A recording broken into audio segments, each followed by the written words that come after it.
زما په خیال باندې پاکستان کې او افغانستان کې د اپیلیپسي یا د میرګي مریضان ډیر زیات دي، خو هغه خلک اکثر خطرناک دي، ډیر زیات خطرناک په دې کې چې خپل هم نه پوهیږي، کله څوک ورته بوټان راخلي پوزې ته ورنږدې کوي.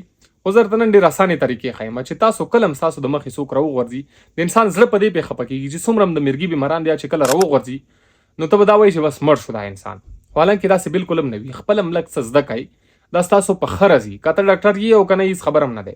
منیجمنټ یو طریقه دی چې کله هم څوک راوغورځي نو ستا د مخې څه به پې کوو.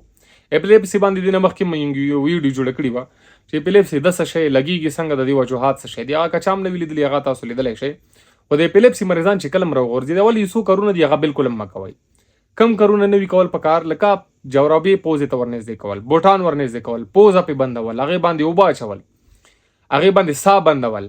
یا اکثر داسې خلک دي چې هغه کله هم اپیلیپسي مریضان چې کله راوغورځي خپله ژبه غاښونو کې ونیسي، نو دا غاښونه اکثر خلک کوشش کوي ورمنډي، نو دا یو غاښونه چې دا ژبه چې کم دی دا اکثر حلق ته هم ځي، نو د دې د وجې بیا انسان ډیت هم کېدلی شي. داسې څیزونه بالکل هم مه کوئ. کله چې څوک راپرېوتو امید ساتم چې دا ویډیو چا مولید هغه ته د اپیلیپسي مریض هینډل کول ډېر اسان دي. چې کله هم پوهېږئ چې یو مریض راپرېوتو د اپیلیپسي مریض دی، تپوس ته وکړئ څه شی دی اپیلیپسي، د مرګي مریض دی، ټیک دی. هغه ځای کې چکو وي، تیره شی وي، داسې شی چې ځان ورسره خوږوي، اور وي، چت باندې وي، غورځي هغه ځای نه رادې خوا کوي، یو سیف ځای ته چې کله راولئ که نه نو هغه نه پس هېڅ هم ورته مه وایئ. چې کله جټکې ختمې شوې لاسونو کې نیول، اکثر خلک د اپیلیپسي مریضان ما لیدلي دي چې هغه دا شولډر جوینټ چې کوم دی دا یې وتلی وي، ډسلوکیټ شوی وي، د دې د وجې خلکو نیولی وي ډېر ټینګ.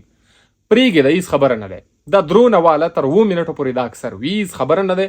چې کله جټکې ختمې شوې په یو طرف باندې کوي، بس دا د دې منیجمنټ دی، دا د دې طریقه دی، دې نه زیات هېڅ هم نه وي پکار، نه دې ته خفګان پکار دی، دې نه پس انسان بالکل ټیک ټاک وي.